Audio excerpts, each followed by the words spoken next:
President మన వీగ వెంకన్న గారికి, general secretary యాదగిరన్న గారికి, మరి రాష్ట్రం యొక్క మొత్తం కార్యవర్గ సభ్యులు, జిల్లాల ప్రెసిడెంట్ అండ్ జనరల్ సెక్రటరీలకు అందరికీ శుభ సాయంత్రం. తెలుసు, నా పేరు రాహుల్ కుమార్, మాది కరీంనగర్ డిస్టిక్. నేను మోటార్ వెహికల్ ఇన్స్పెక్టర్గా నేను 2012లో ఉద్యోగంలో జాయిన్ అయినా. ఇప్పుడు ప్రజెంట్గా ఆర్మూర్లో ఎంబై మోటార్ వెహికల్ ఇన్స్పెక్టర్గా నేను విధులు నిర్వహిస్తున్నా.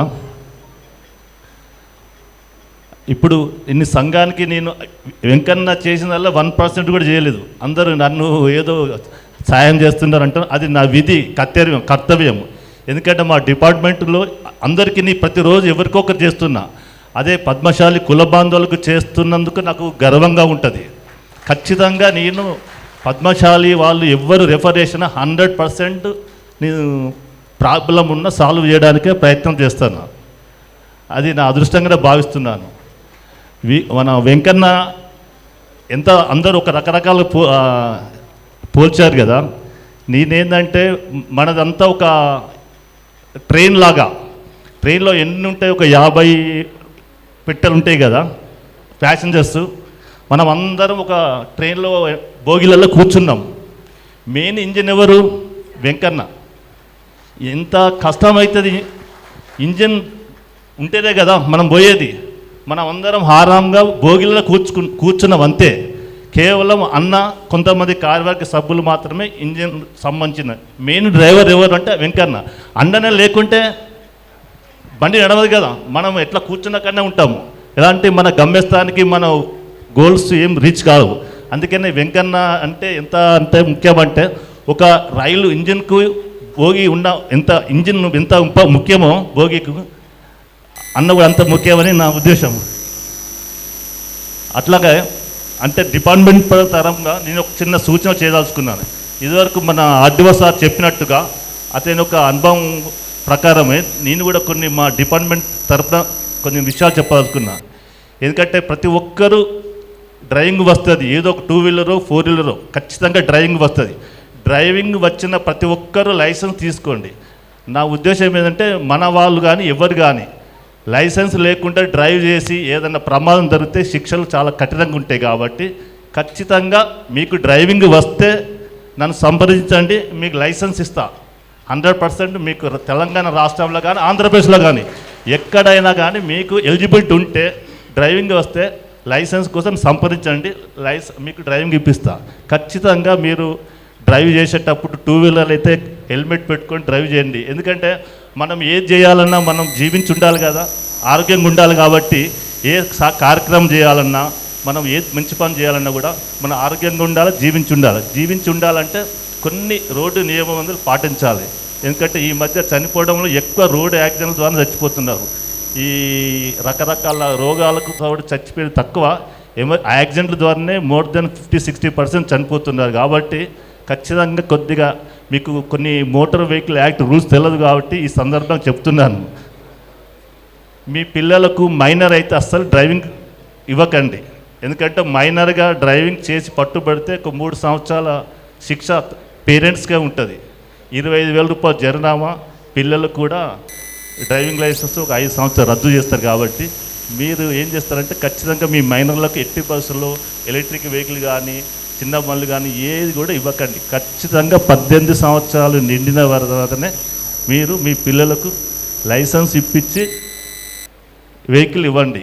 ఇది నా పర్సనల్ విన్నపం. ఎందుకంటే నేను రోజు యాక్సిడెంట్ చూస్తున్నా కాబట్టి, నిత్యం చాలామంది చనిపోతున్నారు కాబట్టి అటువంటి బాధలు మన ఫ్యామిలీలో కానీ మనకు తెలిసిన వాళ్ళకి ఎవరికి ఉండకూడదనే నేను ఇది పర్సనల్గా రిక్వెస్ట్ చేస్తున్నాను. ఖచ్చితంగా మీ పిల్లలకు కానీ మీకు కానీ మీరు కూడా ఖచ్చితంగా లైసెన్స్ లేని వాళ్ళు లైసెన్స్ తీసుకొని డ్రైవ్ చేయండి. వితౌట్ లైసెన్స్ నడపకండి. అదొకటి. ఇక చెప్పాలంటే ఇక మన సంఘం గురించి యూనిటీ అనేది చాలా ఇంపార్టెంట్. మన ఆఫీస్కు ఏదో పని మీద మన రెఫరెన్స్ ద్వారా వస్తే మాత్రం ఖచ్చితంగా మీరు సాయం చేస్తే వాళ్ళు ఇంకొకరికి సాయం చేస్తారు. మెయిన్ మన దగ్గర డ్రాబ్యాక్ ఏంటంటే, మనము పద్మశాలి సొంతంగా స్వయం కృషితోటే ఒక ఎదుగుతాము. దానివల్ల కొద్దిగా హెల్పింగ్ నేచర్ తక్కువ మనకు. అదే వేరే క్యాస్ట్లలో గౌడ్స్ కానీ రెడ్డిస్ కానీ వాళ్ళు పేరుతోటి తోటే డైరెక్ట్ వాళ్ళు సాయం చేస్తారు, అవుట్ రేట్గా సాయం చేస్తారు. వాళ్ళకు ఒక కులంతోటి దానితోటి హెల్ప్ పొందుతారు కాబట్టి మళ్ళీ వాళ్ళు ఇంకో ఇద్దరికి సాయం చేయడానికి ప్రయత్నిస్తారు. అది ఉన్నది. మనకు ఉన్న డ్రాబ్యాక్ ఇదే. కనుక మనకు తెలిసినప్పుడు పద్మశాలి అన్న వాళ్ళకు సహాయం చేస్తే మాత్రం ఖచ్చితంగా గుర్తించుకొని అరే మన వాళ్ళు మనకు చేసినప్పుడు మనం ఇతరులకు మన వాళ్ళకు చేయాలని ఒకటి ఖచ్చితంగా వస్తుంది. లేదా అదే మనం చేయలేదనుకో, నాకు వాడు ఏం చేయలేదు ఏం చేస్తానట్టు ఉంటుంది. అందుకని మనం ఒక్కరికి చేస్తే వాళ్ళు ఇంకొక ఇద్దరికి చేస్తారు, అట్లా ఇద్దరు నలుగురికి చేస్తారు. ఈ విధంగా మనం ఒక సహాయం చేయడం నేర్చుకోవాలి. కొందరు ఉద్యోగులు చెప్పుకోవడానికి కూడా భయపడతారు, ఎందుకంటే వాళ్ళు ఎక్కడ నన్ను అడిగి హెల్ప్ తీసుకుంటారు అని ఒకటి చాలా అపోహ ఉంటుంది. ఇంతకుముందు మన అన్న చెప్పినట్టుగా భయపడతారు. వాళ్ళు ఎక్కడ ఏమన్నా అయితే హెల్ప్ చేస్తే నేను ఎక్కడ బయటపడతానో, నన్ను ఏం చేస్తారో అని కొద్దిగా. ఎందుకు అంటే మనకు బ్యాక్ ఫోన్ గాడ్ ఫాదర్ ఎవరు లేరు. మనకే మన తెలివి సిన్సియారిటీ తోటే మనం పైకి వస్తాం. అందుకనే మనకు ఇలాంటి భయం ఉంటుంది.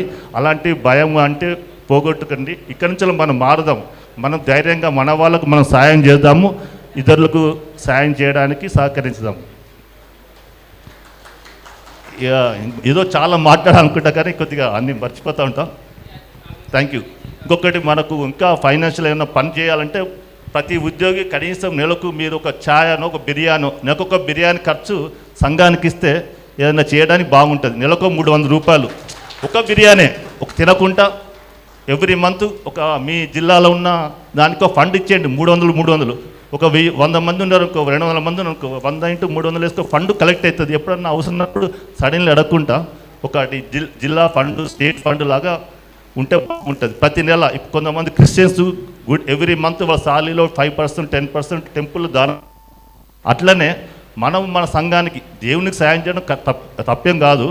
ఇది అంతకన్నా మన పుణ్యం వస్తుంది. మన సంఘానికి మనం నెలకు 300, స్తోమత దక్కట 500, నెలకు 300, 500 ప్రతి నెల సంఘానికి చందా ఇస్తే చాలా బాగుంటుంది. నాకు సలహా సూచన.